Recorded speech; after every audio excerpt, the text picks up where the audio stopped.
Mutiara Hikmah Official, menyingkap hikmah di balik sunnah.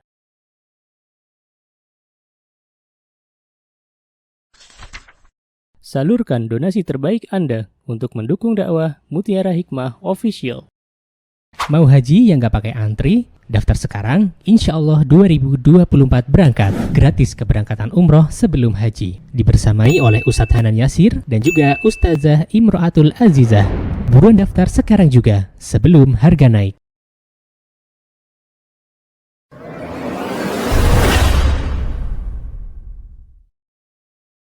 Baik ibu-ibu yang saya cintai karena Allah, kita insya Allah pada pagi hari ini akan membahas kembali kitab Matnul Ghayatu wat Taqrib, Matan Ghayah wat Taqrib, atau terkenal dengan Matan Abu Syuja'. Yang dibahas dalam kitab ini adalah bagaimana pandangan Imam Syafi'i membahas masalah fikih. Dan saya rasa ini cukup penting bagi kita semua yang mengaku kita ikut madhabnya Imam Syafi'i. Jangan sampai kita ngaku-ngaku ikut madhab Imam Syafi'i, tapi kita nggak tahu apa yang telah diajarkan oleh Imam Syafi'i. Ya, baik. Nasta'inu billah, kita memohon pertolongan kepada Allah. Kita hari ini insyaallah akan belajar tentang rukun mandi wajib dan sunnah-sunnahnya. Ibu-ibu, teman-teman rahimani wa rahimakunallah. Kalau kemarin kita sudah belajar apa terakhir? Ya, tentang hal-hal yang mewajibkan mandi. Masih ingat enggak? Kayaknya terakhir membuka ibu-ibu di Masjid Pogong Baru ini ya. Membuka kembali kapan? Ya di Masjid Pogong Baru, Ustazah. Oh, Masya Allah. Alhamdulillah. Ya, kita sudah mengetahui bahwa di antara hal-hal yang mewajibkan kita mandi adalah ketika kita selesai dari haid. Ketika seorang wanita selesai dari nifas. Ketika suami istri telah menyelesaikan berhubungan suami istri. Maka itu adalah hal-hal yang wajib untuk mandi. Atau ketika seseorang masuk ke dalam Islam, atau ketika seseorang telah selesai dari nifas. Dan ini merupakan, teman-teman, ilmu yang harus kita pelajari. Kemudian muallif berkata faslun. Faslun itu artinya adalah bab baru. Apa yang dikatakan oleh muallif di sini? Ya, beliau mengatakan qala al-muallif rahimahullahu taala wa faraidul ghusli salasatu asya'a. Faraid itu jamak dari fardun.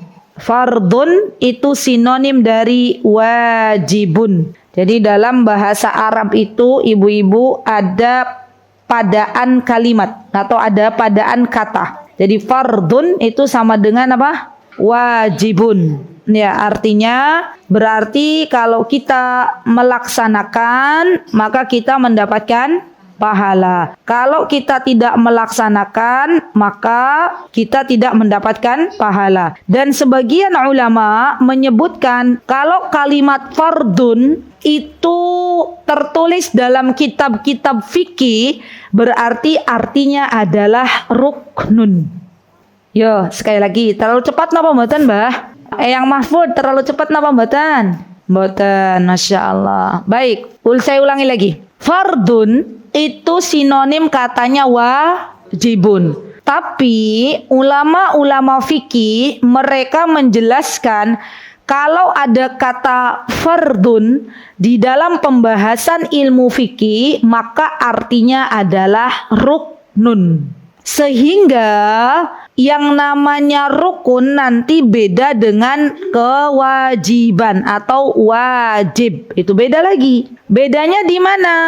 Kalau rukun kata para ulama fikih itu biasanya dia masuknya kepada sesuatu yang sudah di dalam perbuatan yang kita lakukan. Itu ruknun. Misalnya membaca surah Al-Fatihah. Ya, itu adalah rukun. Tapi kalau wajib, kewajiban-kewajiban itu adalah sesuatu yang kita lakukan sebelum kita melakukan amal saleh.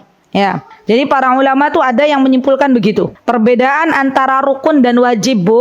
Kalau rukun itu kita lakukan ketika kita sudah berada di dalam melaksanakan amal soleh tersebut. Wajib itu dilakukan ketika kita sebelum melaksanakan amal soleh tersebut. Itu bedanya. Kemudian di sini apa rukun yang perlu kita perhatikan ketika kita ingin mandi junub dan mandi setelah haid? Nanti saya jelaskan ibu-ibu, ada perbedaan sedikit antara mandi junub setelah berhubungan suami istri dan mandi wajib setelah selesai haid. Itu ada sedikit perbedaan. Nanti insya Allah saya akan bahas. Tolong diingatkan. Baik. Kemudian Syekh mengatakan yang pertama dari fardun atau rukun adalah an-niyah. Apa Bu? An-niyah. Niat. Kenapa? Dalam beberapa amal soleh itu yang ditekankan adalah niat, Bu. Ada yang tahu jawabannya? Kenapa kok niat? Kenapa, Bu? Membedakan nama, membedakan amal dan Masya Allah, barakallahu fikum. Niat itu adalah pembeda antara ibadah dan kebiasaan sehari-hari. Ya, jadi kalau misalnya ibu-ibu cuci muka, tapi sebelumnya niat untuk berwudu, ya, dengan mengusap anggota-anggota wudu, maka kita dapat pahala wudunya. Tapi kalau kita misalnya tidak ada niat untuk menghilangkan hadas, ibu-ibu karena kepanasan di luar masuk ya ke area tempat wudu, tapi nggak punya niat wudu, cuman pengen cuci muka, cuci tangan, cuci kaki, ya. Setelah itu keluar, itu dapat pahala wudu apa mboten? Mboten, karena nggak ada niat. Itulah niat itu pembeda antara ibadah dan kebiasaan sehari-hari. Untuk masalah niat, ibu-ibu, perlu diketahui, kata Syekh Utsaimin, sesuatu yang mubah, kalau diniatkan untuk ibadah, maka hal tersebut ditulis pahala oleh Allah Subhanahu wa taala. Contoh, saya pegang air ini, Bu. Misal, kemudian saya minum. Nih, ada gelas toh depan saya. Minum itu perkara yang mubah bukan, Bu? Mubah, boleh ya? Saya minum dengan niat dalam hati, ya Allah, saya minum ini biar saya bisa ngajar, biar saya bisa nanti untuk duhur, persiapan sholat duhur. Jadi saya minum, gitu ya. Biar tubuhnya nggak dehidrasi. Atau ibu-ibu mau makan, ibu-ibu makan itu sesuatu yang mubah ya, Bu. Ibu-ibu niat, ya Allah, saya mau makan dan makanan yang masuk semoga nanti bisa menguatkan saya untuk beribadah. Atau ibu-ibu mau tidur, ibu-ibu niat, ya Allah, kulo bade sare, ya, niat biar untuk persiapan bangun malam. Itu, Bu, orang yang punya niat seperti itu tidurnya dihitung pahala, minumnya dihitung pahala, makannya dihitung pahala. Kalau nggak ada niat, ya nggak dihitung pahala, biasa aja. Kenapa, Bu? Lewat aja. Kira-kira mending yang niat dulu atau yang enggak, Bu? Niat. Tapi kita dari kemarin kan kalau minum aja, ya. Kalau makan aja. Kalau tidur aja. Maka yuk bismillah, karena kita sudah dapat ilmunya, diniatkan. Kalau mau tidur diniatkan biar bisa bangun malam. Kalau mau makan diniatkan biar bisa kuat untuk ibadah. Kalau mau jalan kaki tuh, Bu, ibu-ibu misalnya mau ada yang tindak umroh. Kan biasanya jalan dulu tuh latihan kalau pagi, jogging kan. Itu diniatkan coba. Diniatkan bukan hanya pengen dapat badan sehat, tapi diniatkan untuk persiapan ibadah umroh biar lebih maksimal, dapat pahala tuh. Masya Allah. Ngiterin embung apa? Di sini ada embung nggak? Tambak boyo ngiterin 7 kali. Dan kalau orang-orang yang bukan Muslim paling dia dapat sehatnya aja, ya kan? Pakai jam tangan, oh udah sekian berapa jalan kaki gitu kan. Tapi kalau orang Muslim punya niat, ya Allah saya pengen jalan biar sehat, biar bisa berangkat ke Masjid Pogung Baru menuntut ilmu. Dapat tuh pahalanya. Muter-muter tambak boyo 7 kali sudah dapat pahala, dihitung sama Allah ibadah. Keren dah, Bu? Masya Allah, iya diamalkan ya. Bismillah. Yaitu pembeda antara orang berilmu dan gak berilmu itu jauh.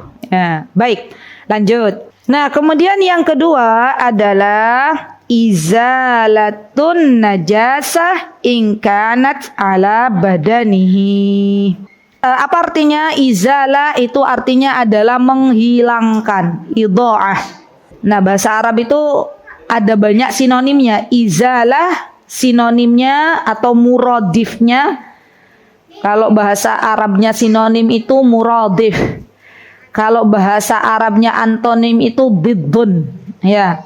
Nah, sinonimnya izalah itu adalah idha'ah, menghilangkan. Apa yang mesti dihilangkan? Dihilangkannya najis-najis yang menempel pada badan jika ada. Kalau ndak ada gimana Ustazah? Yo nggak usah dihilangkan loh, yang mau dihilangkan apa? Kan nggak ada najis yang nempel. Ya. Ini berdasarkan riwayat dari Ibunda Maimunah radhiyallahu anha. Ya, Maimunah istri Rasulullah yang keberapa ibu-ibu? Kan ibu-ibu udah pernah belajar Ummahatul Mukminin. Ya, murajaah. Bu Reni, kata Bu Reni kena di saya gitu ya. Istri keberapa Rasulullah ya Bu Reni? Maimunah. Siapa yang jawab? Bu Mahfud yang jawab. Masya Allah. Yang ke-11. Jadi istrinya Rasulullah bukan 9 Bu, tapi yang disepakati ulama 11. Ya, Maimunah istri Rasulullah yang ke-11. Baik. Radhiyallahu anha, semoga Allah meridhoinya ketika beliau an Maimunah radhiyallahu anha fi ghasli sallallahu alaihi wasallam wa ghasla farjahu wa ma asabahu min adha ay najasa wa qadar. Wa sahihun Nawawi fi kutubi annahu yakfi fi izalati ghaslatu rabbul hadas wa huwa al-mu'tamid fatakuna izalatul qadar qabla ifadatil ma sunnah. Di sini disebutkan bahwa Ibunda Maimunah sebelum mandi wajib maka beliau pernah menghilangkan dulu kotoran yang ada di badan beliau. Ya, jika ada kotoran ya dihilangkan dulu. Itu rukunnya. Misalnya apa Bu? Kotoran itu. Misalnya ibu sebelum mandi tangannya terkena kejatuhan, mohon maaf, kotoran cicak. Cicak itu kotorannya najis Bu, karena dia nggak bisa dimakan. Hewan tuh gini kaidahnya. Kalau hewan itu bisa dimakan, kotorannya suci. Ayam, ibu ayam, mohon maaf ya, kotoran ayam tuh suci sebenarnya, bukan najis. Karena ayam itu bisa dimakan. Mohon maaf, kotoran kucing. Nah, yang melihara kucing tuh hati-hati. Najis. Emang ada orang makan kucing? Ada di Manado. Tapi kan itu bukan muslim. Padahal masih banyak hewan-hewan yang lain. Untuk kucing, kalau dia, mohon maaf ya, buang kotoran, maka hati-hati, kotorannya najis.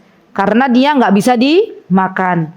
Ya, jadi misalnya ada mau mandi tuh kena kotoran kucing, maka dihilangkan dulu kotoran kucingnya. Ya, baru kemudian mandi, membersihkan badannya dengan apa? Yang selanjutnya di sini isalul ma'i ila jami'i sya'ri wal basyarati.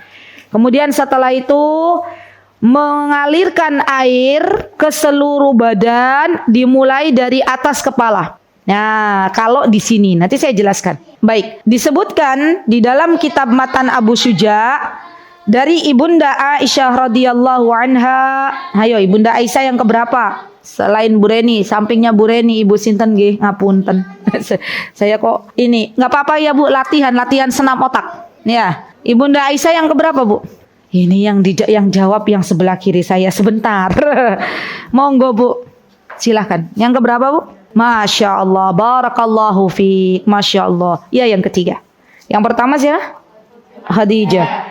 Yang kedua Sauda. Yang ketiga Masya Allah. Sekarang udah pinter-pinter ya ibu-ibu ya. Masya Allah. Baik. Jadi kata Ibunda Aisyah radhiyallahu anha, apa beliau berkata? Beliau mengatakan an Aisyah radhiyallahu anha, dari Ibunda Aisyah, anna Nabiyya sallallahu alaihi wasallam, sesungguhnya Nabi kita Nabi Muhammad sallallahu alaihi wasallam, mari kita bersalawat ya. Orang yang bakhil ketika disebut nama Nabi, ketika disebut nama Rasul dia tidak bersalawat. Apa yang dilakukan oleh baginda Rasulullah SAW? Karena idza igtasala minal janabah, beliau itu kalau bersuci dari junub, berarti Rasulullah hadis yang menyebutkan tentang bagaimana tata cara mandi junub itu teladannya dari Rasulullah. Tapi hadis yang menyebutkan tentang tata cara mandi haid itu dari Maimunah. Ya, kan tidak mungkin dari Rasulullah. Ya kan ibu-ibu? Ya, baik. Kemudian Ibunda Aisyah berkata Rasulullah itu kalau mandi junub maka apa yang beliau lakukan? Bada'a faghasala yadaihi, dicuci kedua tangannya. Sampun Bu. Tsumma yatawadda kama yatawadda'u lis-shalah. Kemudian dia berwudu sebagaimana wudunya untuk salat. Jadi ini tata cara mandi junub yang diajarkan oleh Rasulullah SAW. Sampun. Nah, saya ingin menjelaskan. Untuk wudu ini terdapat dua pendapat. Ada yang mengatakan bahwa wudunya itu seperti wudu sholat sampai kaki dicuci, sampai mata kaki. Pendapat yang kedua adalah mengakhirkan mencuci kakinya setelah selesai mandi.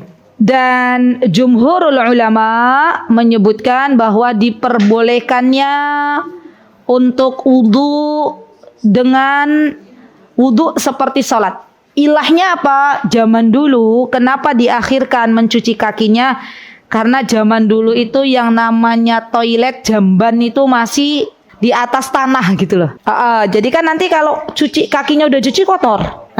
Jadi diakhirkan. Nah sekarang kalau kamar mandi sudah bersih, ya sudah di keramik, sudah di granit, maka bolehkah wudu dengan cara wudu seperti wudu salat, artinya kakinya didahulukan? Maka kata para ulama diperbolehkan. Tapi monggo ibu-ibu mau ambil yang mana silahkan. Mau diakhirkan mencuci kakinya sampai selesai mandi, atau mau wudu seperti wudu salat. Baik. Kemudian Rasulullah SAW setelah mencuci kedua tangan beliau, kemudian beliau pun berwudu sebagaimana wudu beliau untuk salat. Thumma yudkhilu asabi'ahu fil ma. Beliau memasukkan tangan beliau, jari jemari beliau ke dalam air. Dimasukkan, dimasukkan. Fayukhallilu biha usula sya'arihi. Kemudian beliau setelah tangannya beliau basah ibu-ibu, apa yang dilakukan? Langsung tangannya disela-sela di bagian apa ini? Kulit kepala. Di sela-sela di kulit kepala. Jadi kalau mau mandi wajib itu diresapi ibu-ibu. Boleh nggak ustazah? Nggak diresapi asal diguyur, biur, boleh. Boleh nggak ustazah mandi junub sekalian masuk kolam renang cemplung gitu? Boleh nggak ibu-ibu? Boleh nggak? Ayo, pertanyaan. Boleh nggak? Karena ibu-ibu sudah sekalian aja lah mau renang. Wes tak mandi sekalian, blung gitu. Boleh nggak? Boleh nggak? Ayo, ada yang nggak, ada yang boleh. Nggak boleh. Jadinya mana? Mana jawabannya ya? Yang kanan boleh napa mboten? Nggak boleh. Yang sebelah kiri boleh napa mboten? Tengah-tengah boleh napa mboten? Boleh. Yang jelas niat dulu. Kalau niatnya cuman renang, ya nggak sah. Tapi kalau niat, ya Allah saya mau mandi wajib plus renang gitu ya. Maka kata sebagian ulama itu boleh. Ya karena plung langsung kan basah semua. Ya.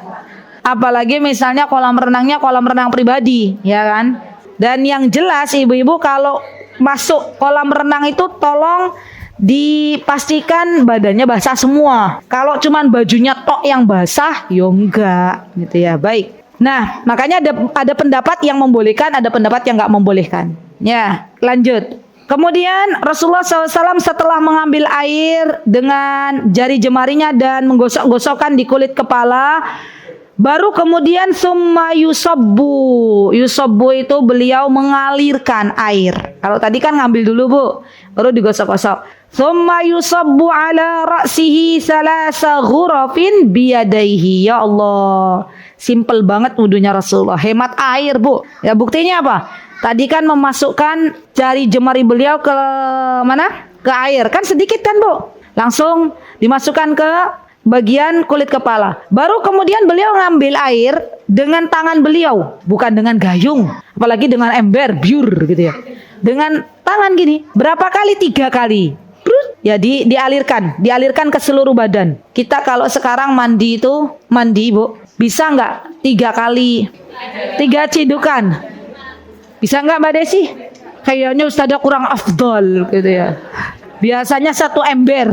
Masya Allah. Jadi kalau kita pikir-pikir Islam itu ternyata Masya Allah tidak mubadir dalam penggunaan air. Masya Allah. Baik.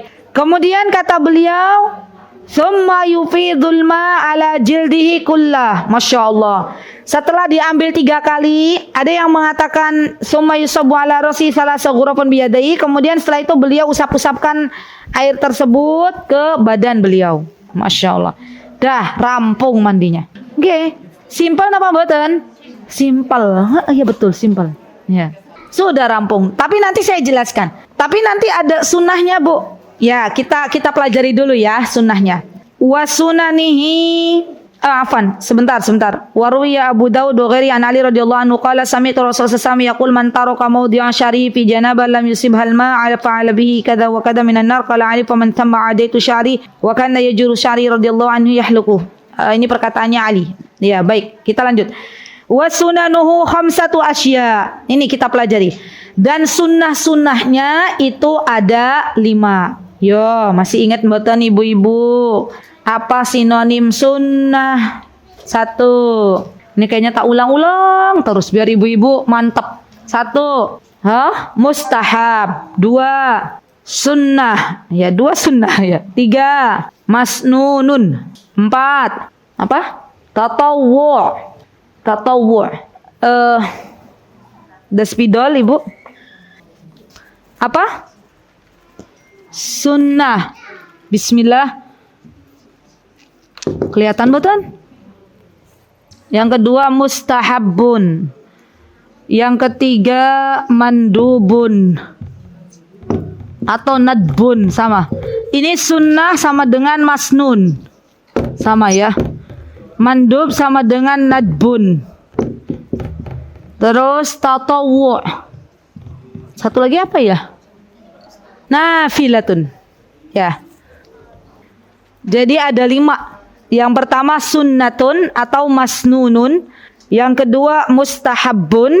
Yang ketiga mandubun atau nadbun. Yang keempat tatawwu'un. Yang kelima nafilatun. Kelima kata ini artinya sama. Artinya adalah apabila dikerjakan mendapatkan pahala, apabila tidak dikerjakan ya mboten nopo-nopo. Nggih. Baik ibu-ibu, tadi saya lupa mengingatkan ya bahwa ternyata ya kenapa isinya Rasulullah itu lebih dari 1. Hikmahnya apa? Hikmahnya tuh akhirnya banyak ilmu yang sampai pada kita. Kan biasanya kalau yang pribadi-pribadi begitu kan yang mengetahui hanya istrinya. Bagaimana Rasulullah mandi, ya kan Bu? Bagaimana Rasulullah ketika tidur, ya. Caranya kan tidak mungkin orang lain lonong pengen tahu sahabat, kan tidak mungkin. Yang mengetahui adalah istri-istrinya, Masya Allah. Baik, kemudian wa sunanuhu ay wa mustahabbuhu ay wa tatawwu'uhu ay wa nafilatuhu ay apalagi wa mandubuhu. Sunnah-sunnahnya ada 5, khamsatu asya. Asya jamak dari kata syai'un. Ada 5 perkara. Apa saja yang boleh kita lakukan ketika kita akan melakukan mandi junub? Yang pertama adalah at-tasmiyah. At-tasmiyah itu artinya membaca basmalah.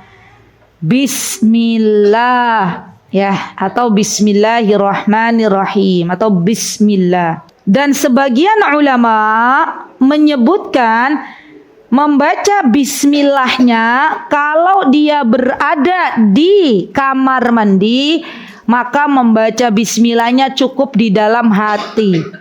Tidak perlu dilafadzkan karena ada kalimat Allah. Ada juga yang mengatakan bolehnya di luar kamar mandi. Kan biasanya ada tuh Bu, kayak di Masjid Pogung Baru ini kan dia kamar mandi sebelahnya tempat wudhu, gitu ya. Maka boleh baca bismillah, wudhu dulu, baru setelah itu masuk mandi junub. Itu juga sebagian ulama membolehkan agar kita bisa membaca basmalah.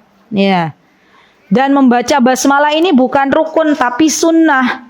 Kalaupun tidak membaca, insya Allah mandi wajibnya sah. Ya, jadi jangan jadikan beban. Atau ibu-ibu malah was-was habis mandi sudah selesai itu ya. Ibu-ibu, duh kan tadi saya belum baca bismillah kepiye gitu. Ya enggak apa-apa. Ya, ini kan sunnah. Kemudian di sini ya akhwat disebutkan yang kedua wal wudu'u qablahu. Yang kedua adalah wudu sebelum di sini di hadis Aisyah radhiyallahu sabiq ya, wudu sebelum mandi. Berarti para ulama ada yang menyebutkan bahwa wudu di sini bukan rukun, tapi wudu di sini adalah sunnah. Rukunnya apa, Bu? Rukunnya itu cuma niat menghilangkan najis, mengguyur air ke badan cukup. Itu rukun. Jadi wudu itu adalah sunnah.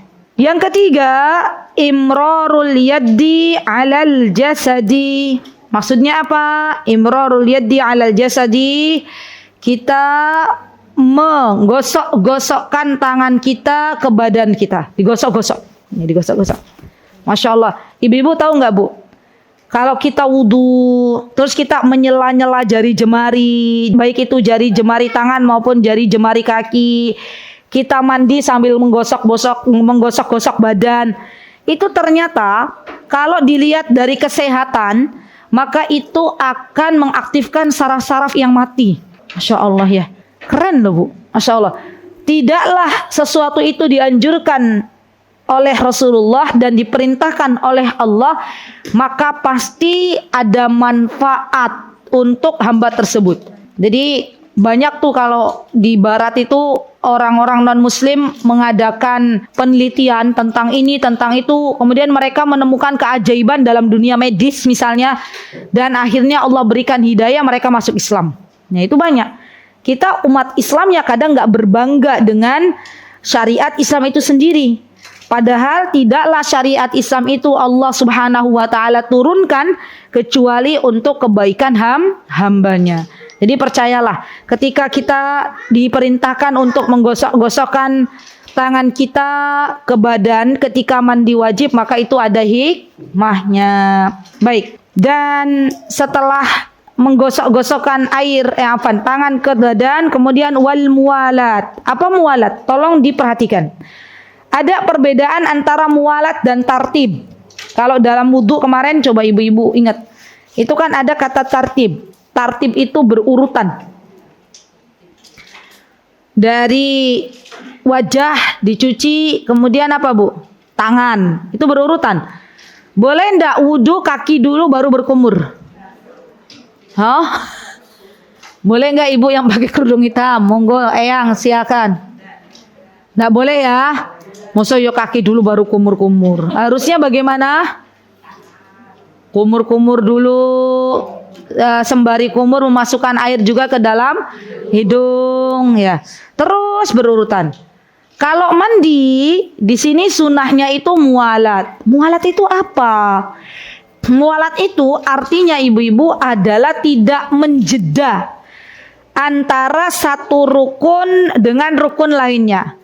Tidak menjeda terlalu lama. Contoh, ibu-ibu misal niat pengen mandi.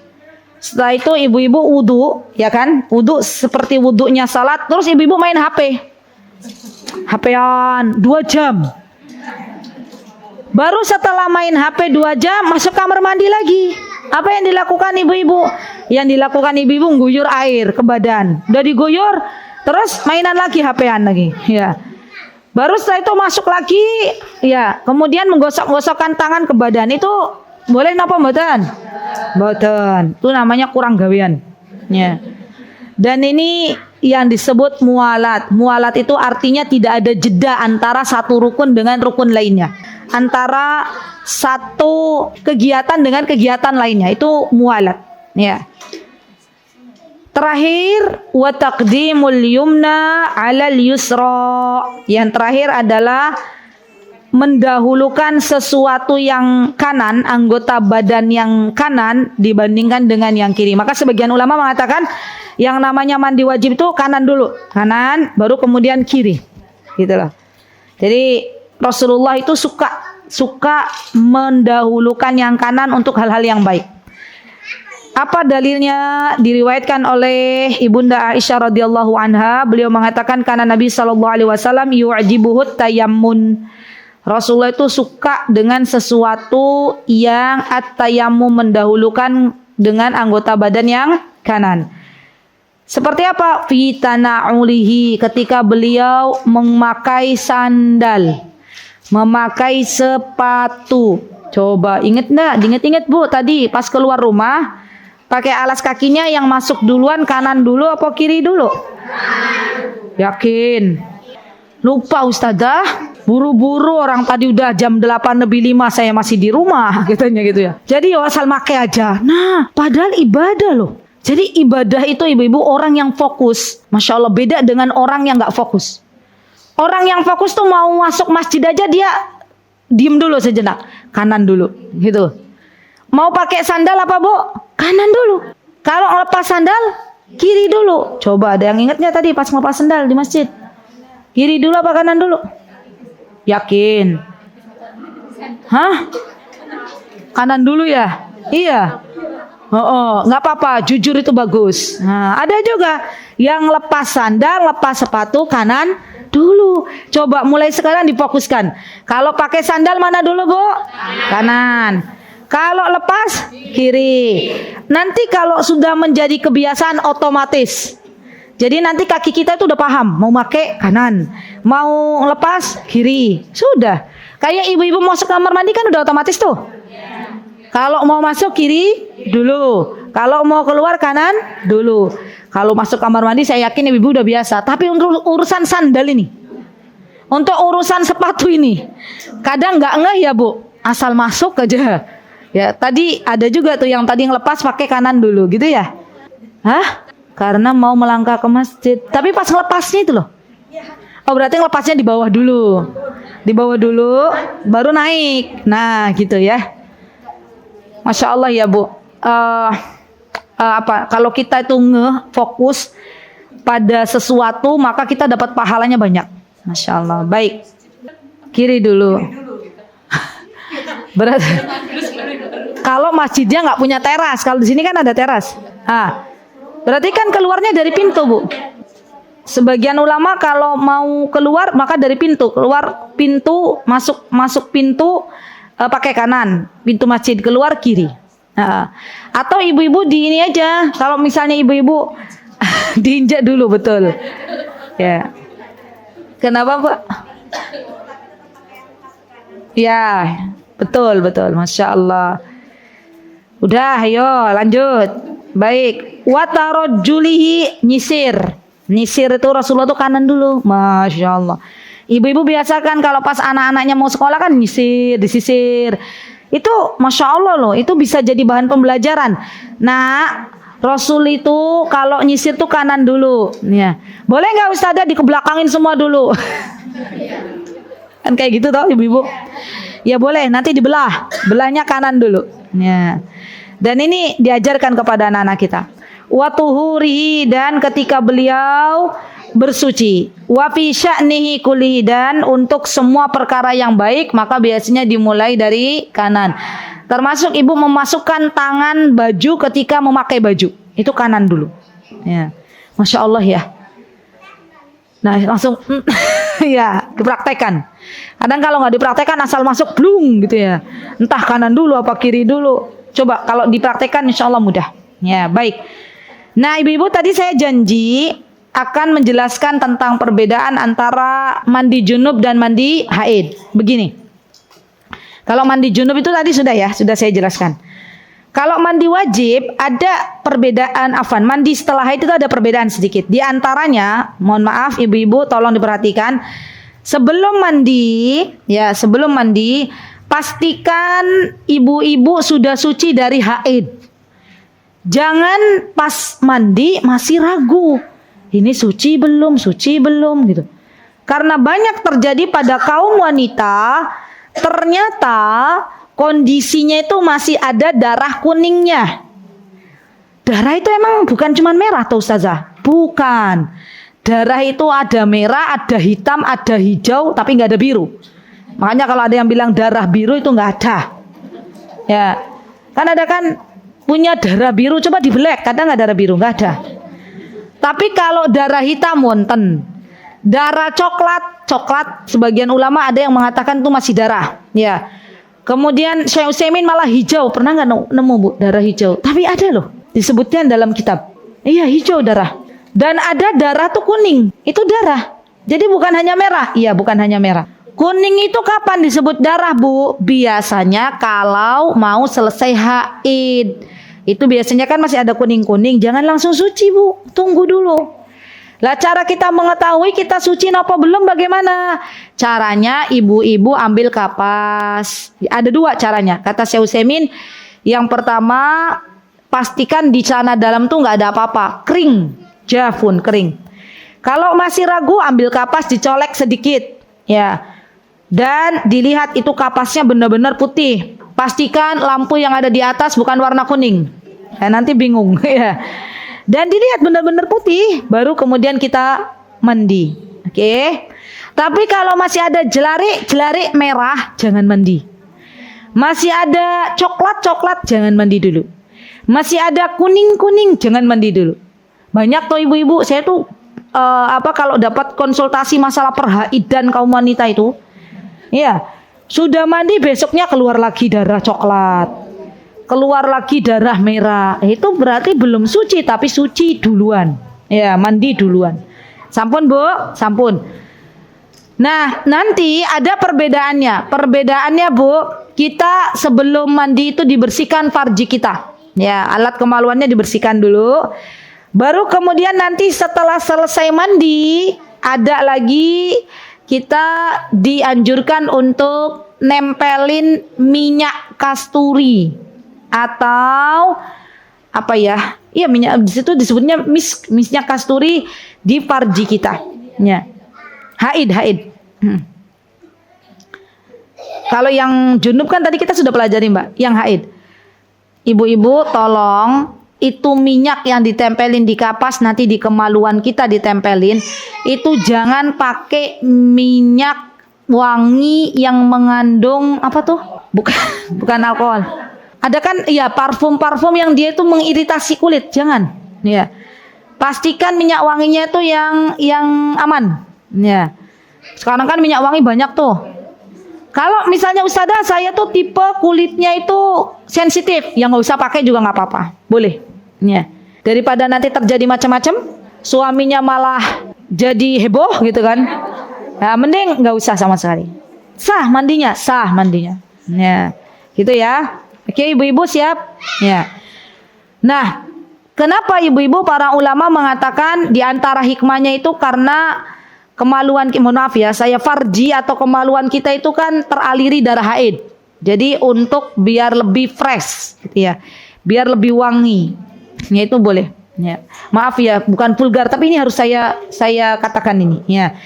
Dan ibu-ibu kalau di Arab itu biasanya mereka make misk toharo, pernah dengar nggak? Yang putih. Tapi kalau di Arab itu asli satu, nah itu, ya iya, satu botol tuh harganya bisa sampai ratusan ribu jutaan. Di Indonesia satu botol regoni pun 15.000. Kira-kira asli apa asli? Sanes asli. Ya, jadi hati-hati. Ada tuh warnanya putih, misk toharo. Coba ibu-ibu kapan-kapan ya kalau ada yang punya misk toharo di rumah, tempelkan di tangan, itu panas loh. Ya, udah pernah nyoba gini, gesek tangan itu panas. Nah, berarti itu mohon maaf KW. Ya. Oh, katanya ya. Hati-hati. Ya. Jadi kalau pengen yang asli coba kalau minyak wangi mau diteteskan ke kapas kemudian ditempel ke mohon maaf farji atau kemaluan, pilih yang soft. Pilih yang enggak panas, ya. Kan saya penasaran, waktu itu kan heboh tuh, misk toharo booming di Indonesia. Terus saya belilah itu misk toharo ala-ala Indonesia. Terus saya tempel di tangan. Panas ya? Ya Allah kok panas, saya bilang. Padahal sebenarnya yang asli enggak. Yang asli itu soft. Ya, ya enggak apa-apa. Kita terima ya, alhamdulillah. Baik, itu ya ibu-ibu. di antara pembedanya. Ya, sampun ada yang mau menambahkan? Mungkin saya lupa. Ada yang mau menambahkan lagi? Sudah kayaknya ya, cukup ya. Baik, insya Allah cukup ibu-ibu. Nanti ibu-ibu, saya tambahkan ini berhubungan dengan mandi. Biar nanti insya Allah di pertemuan berikutnya kan udah Ramadan. Ya, saya selesaikan rampungkan ya. Baik, faslun, satu bab lagi. Karena nanti sudah Ramadan. Ya. Wal iqtisalatul masnuna 17 ghuslan. Ada mandi-mandi sunnah. Mandi sunnah berarti bukan mandi wajib. Ada berapa kata mu'alif? 17. Ada 17. Apa saja? Yang pertama ghuslul jumu'ah. Mandi untuk orang yang mau Jumatan. Nah, itu sunnah tuh. Ya. Jadi kalau laki-laki mau Jumatan, maka boleh mandi terlebih dahulu. Kalau nggak mandi, gimana Ustazah? Nggak apa-apa. Ya, mandi lebih afdal. Yang kedua al-idain. Al-idain yang dimaksud adalah Idul Fitri dan Idul Adha. Ya. Kapan itu mandinya ibu-ibu? Sebelum kita ke tempat salat. Dan ibu-ibu tahu enggak? Sebenarnya tempat salat Id yang terbaik itu di tempat yang terbuka. Ya, di tanah lapang. Yang ketiga al-istisqa. Yang ketiga di sini adalah mandi istisqa untuk minta hujan. Ya, itu sunnah. Anna Abdullah bin Umar radhiyallahu anhu yaumul fitr qabla an yaghdu ilal musalla. Baik, yang keempat adalah al-khusuf wal kusuf. Mandi sebelum mendatangi salat untuk gerhana bulan dan gerhana matahari. Kalau menurut Imam Syafi'i madhabnya adalah sunnah. Yang keberapa ini? 1, 2. Kan tadi itu 2, 3, 4. Baik, yang selanjutnya adalah wal ghuslu min ghuslil mayyit. Kalau orang habis mandiin jenazah, maka disunahkan untuk mandi. Tapi ingat, jangan ada keyakinan mandi ben ora kena sawan. Keyakinan yang seperti itu tidak diperbolehkan. Kasihan kan Bu, jenazahnya sudah disuudzonin. Padahal kita minta maaf ke jenazah kayak mana? Ada kan ibu-ibu di Indonesia itu kan kita hidup kalau ada orang meninggal dunia khawatir kena sawan mandi. Padahal itu sunnah, dapat pahala. Kalau kita mandi niatnya mengikuti anjuran Rasulullah dapat pahala. Baik, yang selanjutnya adalah wal kafir idza aslam. Kalau ada orang baru masuk Islam, ya itu mandi, sunnah. Ya mandi. Dan ibu-ibu berbahagialah bagi kita semuanya jika Allah berikan kesempatan untuk kita mengislamkan seseorang. Karena itu sepanjang mereka beramal salih maka kita dapat pahalanya. Kemudian wal majnun wal mughma alaihi idza afaqa. Kalau ada orang gila yang waras, mandi. Ya Allah, alhamdulillah atas nikmat akal ya, Bu. Ya, orang kalau gila, Bu, gilanya waras sembuh. Jadi orang kalau sudah keluar dari rumah sakit jiwa dinyatakan oleh dokter sehat sembuh, maka mandi. Atau pingsan, habis pingsan terus dia sadar, maka ini juga harus mandi, disunahkan mandi. Wal ghuslu indal ihram. Ya Allah, Bu, ini nih saya doakan ya. Di antara mandi sunnah adalah mandi sebelum kita mengambil niat di miqat. Dan saya doakan semoga ibu-ibu yang hadir, kita semuanya yang hadir di majelis yang mulia ini di Masjid Pogung Baru, semoga semuanya kita nanti bisa merasakan lagi, atau yang belum semoga diberikan kesempatan oleh Allah untuk mandi sunnah sebelum mengambil niat di miqat. Amin. Mandinya di mana? Mandinya boleh di hotel, boleh di tempat miqat. Tapi kalau di tempat miqat penuh kamar mandinya, bisa kita diketok-ketok orang. Ini kok nggak keluar-keluar, ternyata mandi sunnah. Dan perlu diketahui bahwa di mana Bu? Kalau kita di ya Allah Dzulhulaifah. Dzulhulaifah itu adalah miqat yang dilewati bagi penduduk dari kota Madinah atau orang-orang yang melewatinya. Atau biasanya ini orang Indonesia menyebutnya Bir Ali. Bir Ali itu adalah miqat yang ada di Madinah. Jadi ibu-ibu besok ya Bu, jangan lupa kalau mau ngambil miqat, niat ya, maka mandi dulu. Ya, Masya Allah. Semoga kita nanti bisa nyarter pesawat ya. Jamaah MPB diketuai Bu Reni dan suaminya. berangkat semuanya. Masya Allah. Amin ya. Kan doa ya Bu. Masya Allah. Baik. Kemudian walidukhuli Makkah, orang mau masuk Makkah disunahkan mandi. Masya Allah. Dan semoga Allah Subhanahu wa taala zat yang maha baik menghantarkan kita semuanya ke kota Makkatul Mukarramah. Amin. Kemudian walil wuqufi bi Arafah. Apa ini walil wuqufi bi Arafah? An Ibnu Umar radhiyallahu anhu kana yatasil ihrami qabla an yuhrim walidukhuli Makkah walil wuqufi asyiyatin Arafah. Orang yang mau masuk tanah Arafah itu disunahkan untuk mandi. Kapan Bu masuk tanah Arafah? Biasanya untuk orang yang berhaji di tanggal 10 Dzulhijjah. Itu di Arafah. Dan saya doakan semoga ibu-ibu yang hadir kita semuanya diberikan kesempatan oleh Allah untuk bisa berhaji di tahun ini. Amin. Kepiye caranya Ustazah? Kan haji antri, dengan caranya Allah diberangkatkan semuanya. Amin. Ya Masya Allah. Dapat doanya banyak ya. Alhamdulillah. Baik. Kemudian walil mabit bi Muzdalifah. Orang mau mabit, mau nginep, mau bermalam di Muzdalifah itu juga disunahkan mandi. Tapi Ustazah nanti gimana, kan berarti mandinya di Arafah. Ya enggak ibu-ibu? Orang kalau mau ke Muzdalifah kan sebelumnya ke Arafah tuh. Nah di Arafah itu kan kamar mandinya terbatas. Boleh enggak kita enggak mandi dulu langsung ke Muzdalifah? Boleh ya. Ya Allah Bu, semoga saya tuh membayangkan nih wajah-wajahnya, saya lihat dulu ya. Semoga nanti kita bisa jumpa di Arafah ya Bu. Amin. Ya Masya Allah. Jadi kemudian walil romil jimaris salas. Sebelum melemparkan batu di jumarat ya, ada 3 jumarah, jumarah usta, jumarah Aqabah ya, jumarah sughra. Dan ini di mana? Kapan itu tanggalnya? Setelah kita menginap di Muzdalifah atau setelah kita kembali dari Makkah. Maka sebelum melemparkan jumrah boleh mandi. Walid tawaf, dan sebelum tawaf mengitari Ka'bah 7 kali. Ya Allah, semoga nanti ibu-ibu bisa tawaf bergandengan tangan dengan pasangannya, dengan anak-anaknya, dengan orang tuanya, dengan orang-orang yang dicintainya. Amin. Tapi ingat, tawafnya harus mengitari Ka'bah, bukan mengitari makamnya Husain. Karena orang Syiah itu tawafnya sudah pindah. Sudah bukan lagi Ka'bah yang mereka teri, tapi makamnya Husain di Karbala. Orang-orang Iran tuh Bu sekarang nggak boleh masuk Saudi.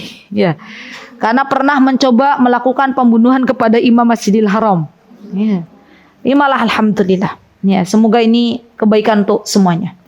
Kemudian setelah itu walis sa'i, sebelum sa'i boleh mandi. Tapi mandinya di mana? Ya kan ini sunnah. Sa'i itu apa? Lari antara Safa dan Marwah. Dan sekarang bagi simbah-simbah jangan berputus asa. Kalau kakinya sudah nggak memungkinkan berjalan antara Safa dan Marwah, ada kursi roda, ada skuter, ya. Tapi masalahnya saya juga pernah nyoba sama anak-anak sama suami naik skuter tuh, pengen nyoba aja, ya. Tapi kok kayaknya nggak apa ya, istilahnya beda ketika jalan sama naik skuter. Kalau jalan kaki tuh kita bisa lama zikirnya, bisa lama doanya, naik skuter sudah selesai, ya. Ya, nggak apa-apa ibu-ibu kalau mau nyoba aja, ya. Ustazah mau mumpung di Mekah yo, buat nopo-nopo. Ya, kan kadang ada orang-orang yang memang sudah nggak bisa jalan Bu, pengen nggak apa-apa. Baik. Kemudian terakhir ibu-ibu di sini walidukhuli Madinah Rasulullah Sallallahu Alaihi Wasallam. Orang yang mau masuk kota Madinah itu boleh disunahkan untuk mandi, tapi nggak wajib. Ya, ya Allah, semoga Allah jadikan kita semuanya ibu-ibu yang hadir penduduk kota Madinah. Semoga kita diwafatkan di kota Madinah. Amin. Semoga kita bertetangga di kota Madinah. Amin. Dan besok bertetangga di dalam surganya Allah Subhanahu wa taala. Amin. Semoga Allah ijabah doa-doa kita. Amin. Baik, itu yang bisa saya sampaikan Ibu. Sepertinya ini kajian terakhir karena nanti bulan depan sudah Ramadan Ibu Reni. Kulo izin rumiyin ya. Semoga nanti setelah Ramadan semoga bisa berjumpa kembali. Kesempurnaan hanya milik Allah Subhanahu wa taala. Dan jikalau ada kesalahan mohon dimaafkan ibu-ibu. Jazakunallahu khairat. Terima kasih banyak atas kehadirannya. Barakallahu fi kunna jami'an. Aqulu qouli hadza wa astaghfirullah li wa lakum wa akhiru da'wana anil hamdulillahi rabbil alamin. Wassalamualaikum warahmatullahi wabarakatuh. Mutiara Hikmah Official, menyingkap hikmah di balik sunnah.